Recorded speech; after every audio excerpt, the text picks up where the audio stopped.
Ummata keenyaaf nagaa fiduu akka dandeenyuuf waraanni nu haa ga'u, wal nyaachuun nu haa ga'u, wal ajjeesuun nu haa ga'u, harka wal qabannee biyya keenya misoomsuuf waliin akka dhaabannuuf maqaa ummata Wallaggaa, maqaa saba Oromoo guutuutiin labsiif gaaffii koo magaalaa Naqamtee irraa isinii ibsuun barbaada.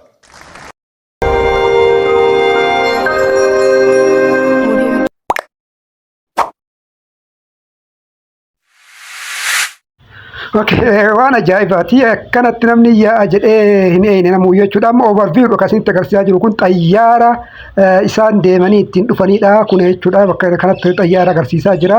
Overview isaa odoo ibsa hunda kun asitti immoo akkuma argaa jirtan kanatti jechuudha yeroo simannaatitti kun kan ta'e kun immoo yeroo xayyaara keessaa isaan gadi bu'anidha. Kanaan booda analaayisii tokko tokkodhaan maal akka inni dubbatame analaayisii isinii kennu ta'a. Garuu immoo overview isitti agarsiisaa jira. Wanni isin argaa jirtan kun yeroo simannaati jechuudha. Overview isaati kasitti agarsiisaa jiru kun jechuudha. Kanaafi haala kanaan eegi jalqaba irratti kan simatame akkuma argaa jirtan kanatti hawwatiin baaniiti kun immoo laalaa Naqamtee keessatti yaa'anii jechuudha simachuudhaaf yeroo isaan deemanidha. Walumaa galatti kana fakkaata jechuudha akkas namni dhiichisaatiin kan inni bahee. Kanaaf taateen kun hundi akkamitti ta'ee maaltu ta'ee waan ta'e hunda tokko tokko irratti kan dubbannu ta'a waan ta'eef akka dhumaatti subscribe, share, like, comment gochuu hin dagatina. Waan ajaa'ibaatu waan nuti namni kamuyyuu eegin ta'e kun immoo laalaa istaadiyoomii keessatti namni akkatti guutee itti taa'udha. Kanaaf namni kun akkamitti akka baheen waan addaati waan ta'eedhaafi akkuma agartaa kun abbootii amantaati asitti yaa'anii kun bifa kanaan haala kanaan kan isaan simataa jiranidha. Kanaaf kun amma overview jalqaba irratti jechuudha. Overview haala isaa ilaallaa booda immoo tokko tokkoon irratti kan dubbataa jiru miidiyaaleen biyya alaa maal jedhanii kan biyya keessaa immoo maal jedhanii uummanni immoo maal akkanatti yaa'ee Dr. Abiy immoo maal akka isaan dubbatan tokko tokkoon ilaalaa kan deemnu waan ta'eedhaafi isa booda waliin laallaa. Dhugumatti jechuudha taatee Wallaggatti ta'e jechuudha taatee addaati. Taatee namni kamuyyuu hin eeyne jechuudha. Taatee wanni akkana ni ta'a jedhee namni kamuyyuu tilmaama keessa gara kootti tilmaama keessa hin galchine jechuudha. Namni hammana baay'atu ni yaa'a jedhee tilmaama keessa hin galchine. Namni muraasni ni ba'a jedhee yaadneerra kun lakkoon qabu. Garuu namni hammana ga'u ni ba'a gonkumaa jedhee yaadee hin beeku jechuudha. Kanaaf guyyaa kaleessaa iddoo san deemanii Dr. Abiy Ahmad muummichi ministeeraa jechuudha akka hiriira deeggarsaa ba'a. Hiriira deeggarsaa kan gaafa Finfinnee saniin walitti harkaa fakkaata jechuudha. Kanaaf achirratti jechuudha waan dubbatan keessaa wantoonni miidiyaa warra kaabaa kanallee iyyisiisaa jiran akka malee iyyisiisaa jiran. Dr. Abiy nu kijibe warra bosonaatiif warra asiitilleen walajjiin hojjetaa jiranii jedhee akka malee miidiyaa iyyisiisaa jiran keessumattuu jechuudha. Jechoonni lama booda walitti isin dhufaa jechoota lama akka malee miidiyaa jechoota baay'ee haasa'ee jira inni jechoota lama kan miidiyaa iyyisiisan isan kaasaa waa'ee wal araaraa wajjin wal qabatee in kaasa waan ta'eedhaafi dura garuu maal goonaa waan inni haasa'e kana dhageeffannee geessin boodatti react irratti godha waan ta'eedhaafi waan inni haasa'e kana walumaan haa dhageeffannu. Uummanni Wallaggaa guutuu baruu kan qabu Oromoon bilisoomeera. Oromoon afaan isaatiin gargaaramuun gaaffii isaa miti. Gaaffiin isaa inni haaraa afaan kun afaan teknoolojii haa ta'u, afaan misoomaa haa ta'u, afaan addunyaa irratti beekamu haa ta'uudha malee afaan kootiin gargaaramuu gaaffii jedhu bira dabarree jira.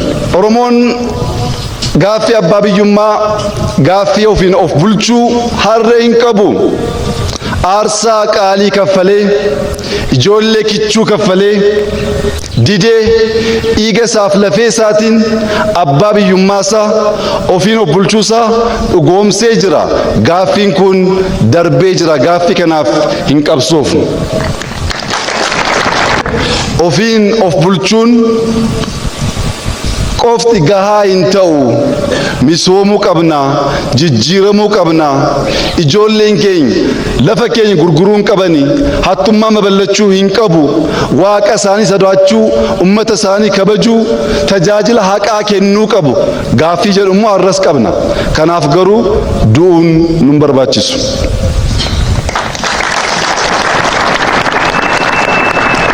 Qabsoon hin dhaabbata jechuu miti. Qabsoon kaleessaa karaa nagaatiin yaada haaraa burqisiisanii mari'achuu dorgomuun hin danda'amu waan tureef aarsaa qaalii kaffalleerra. Dinneerra, mormineerra, qabsoofneerra, waaqa keenya qabannee mooneerra. Kan moo'ee injifannoo tikfachuuf qabsaa malee akka haaraa injifannoo haaraatiif hin qabsaa'u. Har'a tokkummaan uummata keenyaa, tokkummaan saba keenyaa kan barbaachisuuf injifannoo aarsaa qaaliitiin argate kana tikfachuu, eeggachuu, tokkummaa Itoophiyaa, tokkummaa sabaaf sablammii, misooma biyyattii kana dhugoomsuuf yoo ta'e alatti kana booddee waa'ee afaanii, waa'ee Oromiyaaf Oromummaa, waa'ee sabboonummaa, waa'ee ofiin of bulchuu ajandaa qabsoo goonee hin qabsoofne yoo ta'e har'as kaleessa keessa jiraannaa isa har'aaf isa borii hubachaa hin jirru jechuudha. Kun immoo dubattafummaadha. Dubattafummaan Oromoof, dubattafummaan keessattuu uummata Wallaggaaf hin tolu waan ta'eef nuti mul'anni keenya gara fuulduraa adeemuudha malee duuba laalaa, duuba yaadaa, duuba jiraachuu miti waan ta'eef isa kaleessaa irraanfachaa isa boriif hiixachuu qabnaa jechuun barbaada. Uummata Oromoo guutuuf as Naqamteerraa labsiin har'a onnee irraan labsuu barbaadu. Dachii Oromiyaa keessatti waraan ijoolleen Oromoo walajjeesuun, ijoolleen Oromoo teessee ilaafilaamee mari'achuu dadhabuun har'a dhaabbachuu qaba.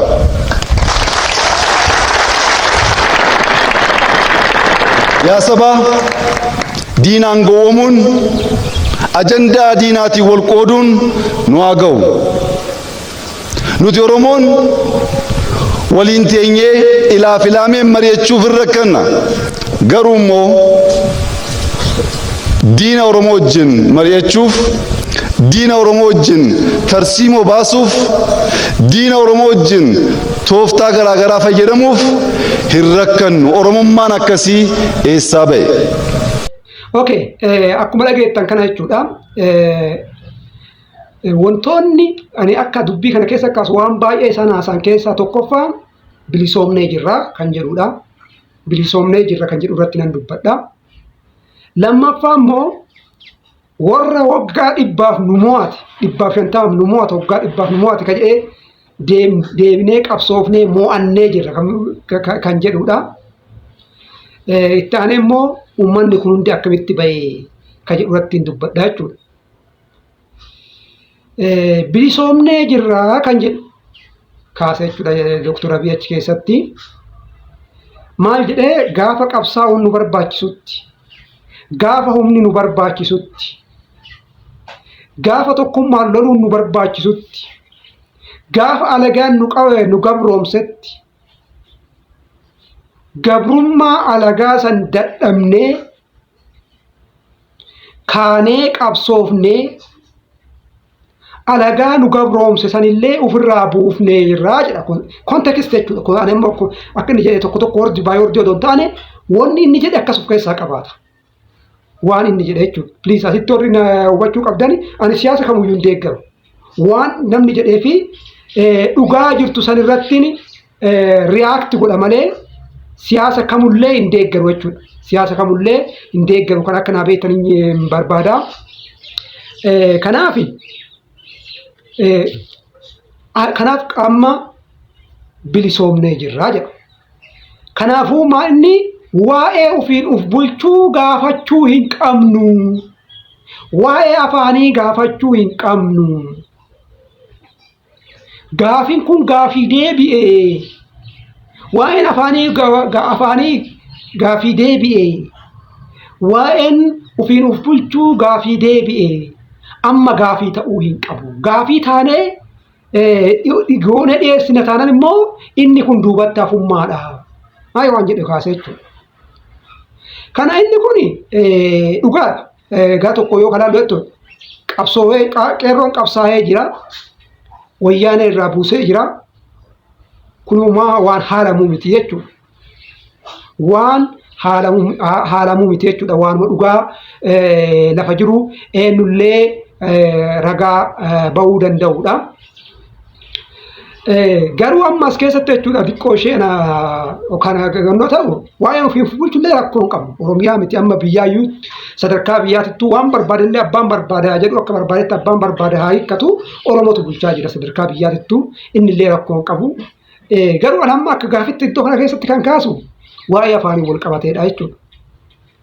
Sirriidha afaan sadarkaa Oromiyaatti ittiin hojjetamaa jira. Akka muummicha ministeera Itoophiyaatitti jechuudha. Sadarkaa federaalaatti muummichi ministeera afaan Oromoo dubbataa jira. Afaan Oromootiin waan adda addaa geggeessaa jira. Kuni gaariidha. Garuu amma as keessatti jechuudha gaaffiin xiqqoon haftee afaan kuni maaliif afaan federaalaa hin taanedha? Uummata bira gaaffiin jiru jechuudha. Wanni akka muummichi ministeera afaan Oromootiin barreessu bakka deemetti walgahii afaan Oromootiin geggeessu muummichi ministeera Oromoo ta'uu inni kun waan gaariidha. Kunillee waan gaafii nu kaleessa gaafataa turredha. Kaleessa ayyaadhaan gaafa qabsoo keessa turre nuti maajooritii turre. Eega maajooritii turre immoo Itoophiyaa kana bulchuu qabnaa muummichi ministeeraa ta'uu qabnaa jedhallee tokko keessaan mormaa turre jechuudha. Inni kun sirriidha aga tokko deebii argatee jira. Muummichi ministeeraa Oromoodha. Muummichi ministeeraa afaan Oromoo haasayaa. Muummichi ministeeraa afaan Oromootiin barreessaa waan gaariidha. Garuu bakka afaanitti gaafa jennu akkuma afaan Amaariffaa afaan Oromoo biiroolee federaalaa fi sadarkaa federaalaatitti maaf tajaajila hin kennine. Amma fakkeenyaaf dhaloonni Oromoo ka afaan Amaariffaa hin beekne naannoo federaalaa keessa galee hojjechuuf ni rakkata jechuudha. Kanaaf afaan hojii sadarkaa federaalaatitti illee maaf hin taane gaaffiin jedhu ammallee ni jirti. Kun immoo ni ta'a jechuudha. Akka itti deemamaa jiru nan beeka. Wanni baay'een haalli baay'een akka mijataa jiru nan beeka. Garuu gaaffiin kun paarshaalii deebi'e malee guutuutti hin deebine jechumaaf keessaan kaase malee wanni baay'een akka irratti hojjetamaa jiru akka sirrataa jiru isa nan beeka akka gara baraatti akka nan hin jechuudha. Kanaaf kun gannoodhaa gaaffiin ofiif nuuf bulchuu eeyyee deebi'ee jira jechuudha. Kanaaf tokko kan namallee iyyisiisaa ture maa inni warra kanaan dura nu kuffise deebinee mo'annee jirra ka jedhu ka iyyisiisee miidiyaa warra kaabaa kana sirriitti akka malee iyyisiisedha. Kuni ani waan sirrii jiru lafa jedhee jechuudha. Waggaa 150 Finfinnee yoo jedhani ragaa dhiyeeffatani. Kanaaf kun waan shululuu waan eebale yookiin bakka Dr. Abiy waan jedheef miti. Kunis histirii lafa taa'e seenaa lafa jirudha jechuudha. Waggaa 150 bulchuu isaanii. Mo'atamullee waanuma lafa jiru jechuudha. Kun waan hammana nama iyyisiisullee hin qabu ammas irratti dubbachuuf hin ta'u malee miidiyaan warri kaabaa keessa tokko akka malee iyyaa jira. Akkamitti akkana jedha. Uummata irratti kaasaa jira. Uummata irratti uummata kaasuun seenaa jiru dhugaa jiru dubbachuun ani uummata irratti uummata kaasuu jedhee hin fudhadhu. Seenaa awwaalutu uummata irratti uummata kaasuudha. Maaliif namni seenaa isaa awwaalamte seenaa isaa argachuudhaaf deema waan ta'eedhaaf jechuudha. Kanaaf kunillee kanumaan dhaala. Kan biraa immoo goonni guddaan tokko Dr. Abiy achirra dhaabbatanii jedhanii har'a Naqamte irra dhaabadhee Oromiyaafis Itoophiyaafis nagaa labsaa nagaa lallabaa kan jedhudha jechuudha. Inni kun waan guddaadha. Ani waan afaaniin jedhamu kana otoo qabatamaan hojiitti hiikame taanaan uummanni keenya haara galfata. Yeroo ammatti uummanni keenya qawwee takka dhaga'uun barbaadu. Qawwee takka dhaga'uun barbaadu. Namni ammoo waa'ee lolaa jibbee jira bakka of dadhabee jira bakka. Hamma nagahee jedhutti gahee jira. Kanaaf namni qawwee barbaadu hin jiru ammatti namni sagalee qawwee dhiisii namni waa'ee nagayaa hin barbaanne yoo seexana ta'e malee namni waa'ee nagaa hin barbaanne hin jira jedhee hin yaadu.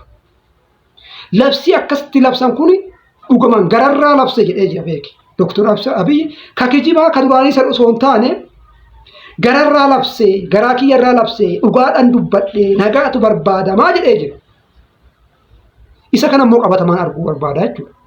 Ani akka Oromoo tokkotti qabatamaan arguu barbaada. Oromoolleen qabatamaan arguu barbaada jechuudha. Maaliifi kaleessa gaafa qabsaa'u Oromoon deebi'ee lammaffaa du'uufii miti. Deebi'ee lammaffaa ajjeefamuufii miti. Ka alagaan ajjeese ofirraa buusee jedheeti. Ammallee Oromoon nagaa hawwee jira. Nagaa hawwuu Oromoo immoo kanaan dura marii araara taasifame irraa iyyuu arguun ni danda'ama jechuudha. Kanaaf waan afaanii asirratti dubbatame kana qabatama isaa arguu hin barbaada akka Oromootitti illee anillee hin barbaada. Kanaafuu achirraa araara labsee jira. Sanii miti nuti akka Oromootitti miti. Akkuma biyyaatittuu nagaa namni nagaan galee jirana waa lamatu nutti jira bar. Asii gabaan infleeshiniin diina tokko. Asii dhimmi nageenya ka biraati. Kanaaf namni waan ta'u wallaalee jira. Waan godhu wallaalee jira. Bahee galuu wallaalee jira. Mana keessa taa'ee yaadduun isa fudhataa jira. Kanaaf dhimmi kun waanuma darbuu qabu waan achumarraa darbuu qabu osoo nageenyi bu'ee Oromoon hafuura galfatee osoo Oromoon hafuura galfatee misooma irratti bobba'ee ofillee guddisee biyya kanallee guddisuu danda'a jechuudha. Namni waa'ee nagaa yaadaa sammuu guutuudhaan misoomatti hojjechuu hin danda'u. Sammuu guutuudhaan misooma hojjechuudhaaf nagaatu barbaachisaa jechuudha. Ani Oromoon ebalu aangootti naa haa ba'u, ebalu aangootti naa haa ba'u, ebalu aangootti naa ba'u malee jedhu hin jira jedhee natti hin fakkaatu. Hin jira jedhee natti hin fakkaatu. Maaliif? Ani Oromoo keessa haga Oromoo ta'etti jechuudha.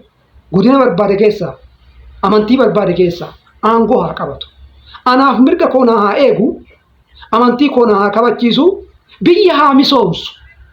Kana kan barbaadu akka Oromoo akka Oromootitti jechuudha. Ammatti jechuudha. Kanaaf inni kun waan guddaadha. Mee waan ta'u durumatti ni eeyna. Namamma achaasa san keessa inni sun baay'ee na gammachiise jechuudha. Tokkoffaa wanni na gammachiisee fi naqamte marra dhaabbatanii waan sallabsu hiika mataa isaa danda'e qabaata jechuudha. Bakkeen jalqaba nagaa dhabee nageen itti burkutaa achirraa eeggalee amma Oromiyaa guutullee kan olgaa yoo ta'e achirra dhaabbatanii nagaa labsuun mataa isaatitti hiika guddaa kan qabudha. Kanaaf kuni waanuma guddaa ta'uudha. Miidiyoonni adda addallee wal jalaa fuudhanii akka miidiyaa biyya alaa biyya keessaa waan kana sirriitti dabarsaa jechuudha. Kan biraa kan miidiyaan warra kaabaa kun dhaadhessee kaasaa jiru keessaa Doktor Abiy nuti bosonumallee teennee olii galaa hin jirru bosonumatti illee ol dhabaa jirra. Aangorrallee teennee ol dhabaa jirra. Ka jedhu baay'ee dhaadhessanii irraa dubbataa jiran. Maaliif akka isaan dhaadhessan meetaa? Alkallattiin jechi inni jedhe kun wal dhabuu hin qabnu, tokkoomuu qabnaa, tokkoomnee waan barbaanne yoo jenne waan barbaanne argachuu dandeenya waan jedhu dabarsaa jira. Gubbaa wal lolan malee, gubbarra wal lolan malee isaan dhugaadhaan wal lolaa hin jiranii. Jedhaniiti alagaan akkasitti iyyaa jira. Garuu nu dhugaa akkas jirraa yoo jenne namatu wal beekaa jechuudha. Kanaaf ani Oromoo ta'e jechuudha. Namni Oromoo ta'e ammatti namni waa'ee nagaa hin lallabne, abbootiin amantaa waa'ee nagaa hin lallabne, abbootiin gadaa waa'ee nagaa hin lallabne in jira jedhee hin yaadu. Maaliif Oromootu nagaa barbaade? Misoomatu nagaa malee hin dhufne. Qabeenyatu nagaa malee hin dhufne. Yoo nageenni hin jiraanne quufni hin jiru beelatu jira.